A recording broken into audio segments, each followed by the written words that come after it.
ఇంకోటి ఏంటంటే జగన్మోహన్ రెడ్డి గారు వాళ్ళ అన్న పేరు నిలబెడతాడంటావా?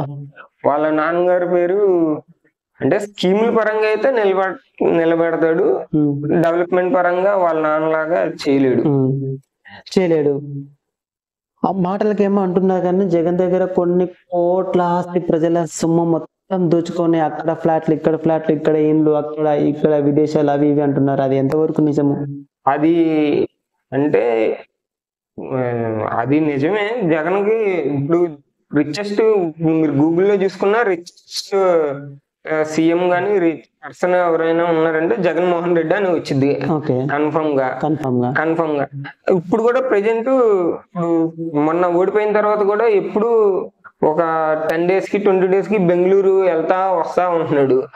దానికి మెయిన్ రీజన్ మరి బెంగళూరులో ఆస్తులు ఉన్నాయని అంటారు, లోటస్ పౌండ్ అలాంటివి ఉన్నాయని అంటారు. ఆయన బెంగళూరు ఒకటి ఆస్తులు కాదన్నాడు, మనకు బెంగళూరులో ఆస్తులు ఉన్నాయి, చెన్నైలో ఆస్తులు ఉన్నాయి, విదేశాల్లో ఆస్తులు ఉన్నాయి, వైజాగ్ లో ఆస్తులు ఉన్నాయి, ఇక్కడ ఆస్తులు ఉన్నాయి. లోపల గోల్డ్ బాత్రూమ్, వైజాగ్ లో ఇల్లు. ఓకే, చూసా వైజాగ్ లో కానీ. ఇదంతా ప్రజల సొమ్మే అంటావా? ప్రజల సొమ్ము అంటే మరి అది మటుకు నిజమే కదా సార్. ఏ రాజకీయ నాయకుడైనా తినకుండా మనకి పెట్టడు. పాయింట్కి వచ్చినావు. ఇప్పుడు ఏ రాజకీయ నాయకుడైనా తినకోకుండా వస్తాడని మాత్రమే అంటారు.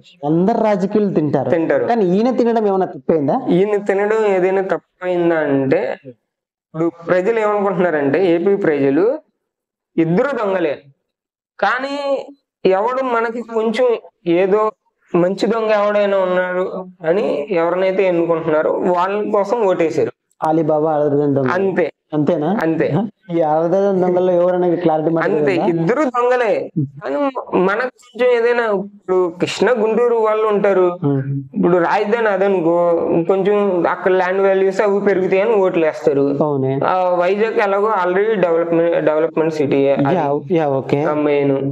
కడప, కర్నూలు ఇవి వచ్చేసి ఇండస్ట్రియల్ ఏరియాస్, కొంచెం కొండలు అవి ఉంటాయి. అక్కడ కూడా కొంచెం అంటే చంద్రబాబు నాయుడు గారు అంటున్నారు అక్కడ కూడా హైకోర్టు అలాంటివి ఏమన్నా పెడదాము అని అంటున్నారు. ఆల్రెడీ లోకేష్ గారు అదే స్టార్టింగ్ లో బిజినెస్ ఐటీ మినిస్టర్ గా మొన్న TCS ఏదో 10,000 ఉద్యోగాలని వచ్చింది మొన్న.